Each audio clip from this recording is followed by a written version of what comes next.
Assalamualaikum warahmatullahi wabarakatuh. Perkenalkan, nama saya Alia Dena Yustin dari kelas A4 PGSD 2018 IKIP Silwangi. Di sini saya akan menjelaskan tentang pembelajaran menggunakan pendekatan saintifik. Pembelajaran dengan pendekatan saintifik. Sebelum ke pengertian pendekatan saintifik, di sini ada prinsip-prinsip pendekatan saintifik. Yang pertama, pembelajaran berpusat pada siswa. Dan yang kedua, pembelajaran membentuk student self-concept, yaitu konsep diri siswa. Yang ketiga, pembelajaran mendorong terjadinya peningkatan kemampuan berpikir siswa. Entah itu berpikir kritis, logis, sistematis, atau kreatif. Keempat, pembelajaran meningkatkan motivasi belajar siswa dan motivasi mengajar guru. Dan yang kelima, memberikan kesempatan kepada siswa untuk melatih kemampuan dalam komunikasi. Di sini ada pengertian pembelajaran dengan pendekatan saintifik. Jadi, pendekatan saintifik yaitu proses pembelajaran yang dirancang sedemikian rupa agar peserta didik secara aktif mengkonstruk konsep, hukum atau prinsip melalui tahapan-tahapan mengamati, mengidentifikasi, merumuskan masalah, mengajukan atau merumuskan hipotesis, mengumpulkan data dengan berbagai teknik, menganalisis data, menarik kesimpulan, dan mengomunikasikan konsep, hukum atau prinsip yang ditemukan. Sebelum ke langkah-langkah pendekatan saintifik, di sini ada tujuan pendekatan saintifik dalam pembelajaran. Jadi di sini tujuan pendekatan saintifik dalam pembelajaran antara lain yang pertama meningkatkan kemampuan berpikir para siswa, yaitu berpikir logis, kritis, kreatif, dan sistematis. Kemudian yang kedua meningkatkan skill atau kemampuan peserta didik dalam menyelesaikan masalah secara sistematik. Dan yang ketiga menciptakan kondisi pembelajaran di mana peserta didik akan merasa bahwa belajar merupakan suatu kebutuhan. Selanjutnya yang keempat yaitu melatih para siswa untuk selalu mengemukakan ide-ide atau pendapatnya. Yang kelima, meningkatkan hasil belajar dan menumbuhkan karakter peserta didik. Kemudian yang keenam, menginspirasi dan mendorong peserta didik mampu berpikir hipotetik dalam menyikapi adanya kesamaan, perbedaan, dan hubungan satu sama lain yang ada dalam materi pembelajaran. Dan yang terakhir, yang ketujuh, pendekatan saintifik berbasis pada teori, fakta, dan konsep yang dapat dipertanggungjawabkan kebenarannya.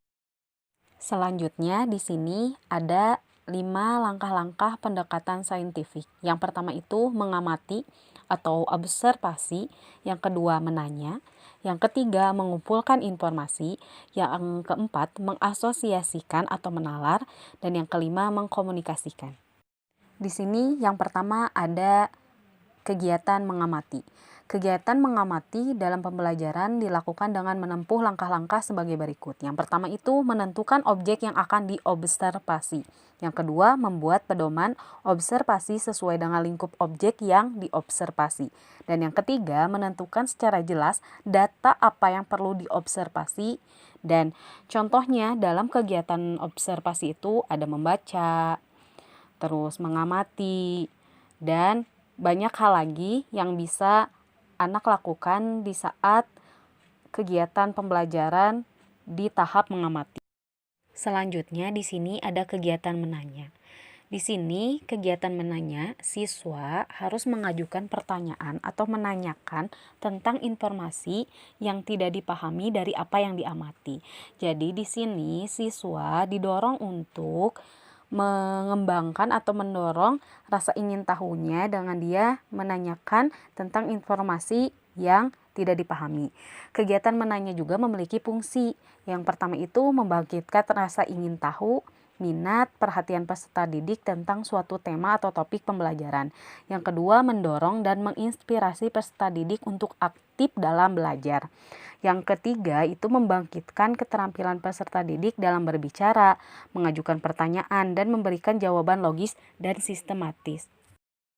Selanjutnya, di sini yang ketiga ada kegiatan mengumpulkan informasi. Kegiatan mengumpulkan informasi merupakan tindak lanjut dari bertanya. Kegiatan ini dilakukan informasi dari berbagai sumber melalui berbagai cara. Untuk itu, peserta didik dapat membaca yang lebih banyak, memperhatikan fenomenal objek yang diteliti. Kemudian, Kegiatan mengumpulkan informasi juga bisa dilakukan dengan melakukan eksperimen, mengamati objek atau kejadian, wawancara dengan narasumber, dan aktivitas lainnya yang bisa mengumpulkan informasi-informasi. Nah, di sini juga ada kompetensi dasar yang bisa dikembangkan dalam tahap atau kegiatan mengumpulkan informasi, yaitu mengembangkan sikap teliti, jujur, sopan, menghargai pendapat orang lain, dan menerapkan kemampuan mengumpulkan informasi melalui berbagai cara yang dipelajari.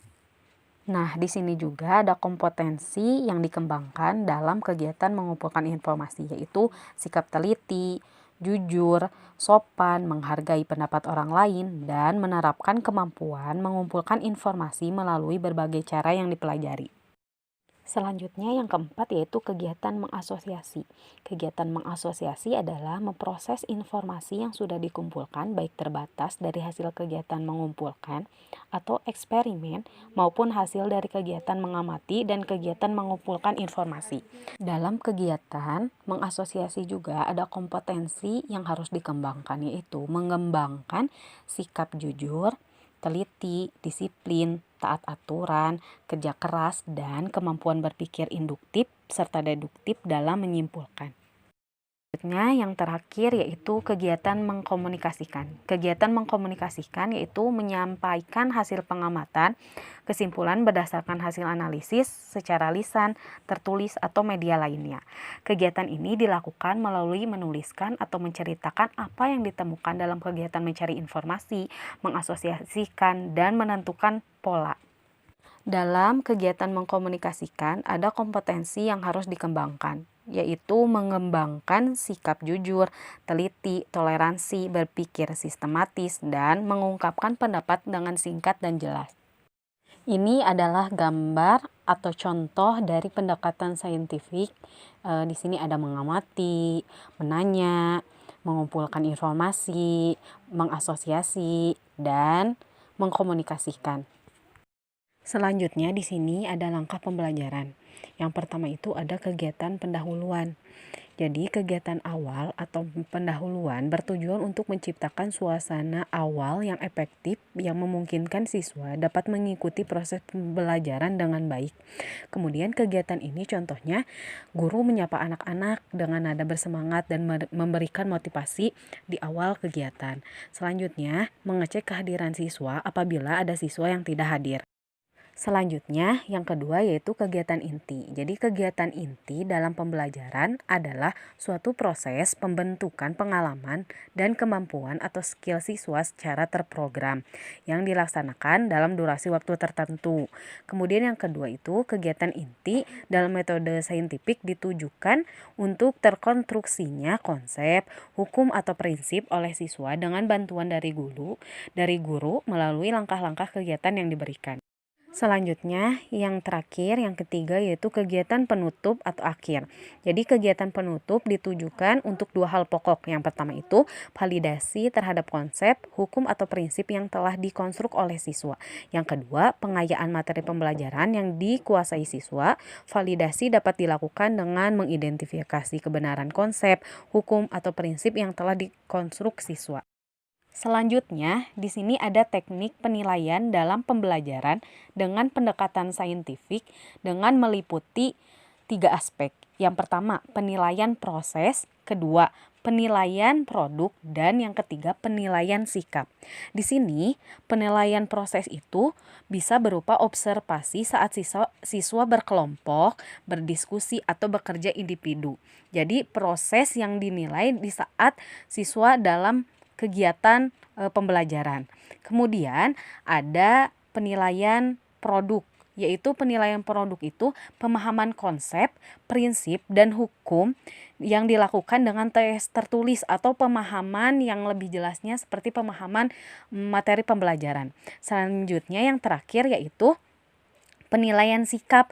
Penilaian sikap juga bisa dilakukan dengan observasi saat siswa berkelompok, presentasi dengan menggunakan lembar observasi, atau saat siswa sedang berdiskusi. Selanjutnya di sini ada kelebihan pendekatan saintifik, yaitu yang pertama proses pembelajaran yang terpusat pada siswa atau student center membuat peserta didik memiliki peran aktif di dalam proses pembelajaran. Yang kedua, guru menjadi lebih kreatif dalam menemukan cara-cara baru agar siswa tertarik untuk berperan aktif dalam proses belajar mengajar. Yang ketiga, dapat mengembangkan karakteristik siswa di mana siswa dituntut untuk dapat berperan aktif untuk meningkatkan kemampuan berpikir secara kritis. Dan yang keempat, penilaiannya mencakup semua aspek yaitu kognitif atau pengetahuan, afektif yaitu sikap, dan psikomotor yaitu keterampilan. Selanjutnya, pendekatan saintifik juga memiliki kekurangan. Salah satunya yang utama adalah pada metode ini diperlukan kreativitas yang tinggi dari tenaga pendidik atau guru agar mampu menciptakan lingkungan yang nyaman dan kondusif saat proses pembelajaran. Kemudian pembelajaran atau proses pembelajaran membutuhkan waktu yang banyak. Terima kasih sudah menonton video ini. Semoga ilmunya bermanfaat dan semangat terus untuk mencari ilmu.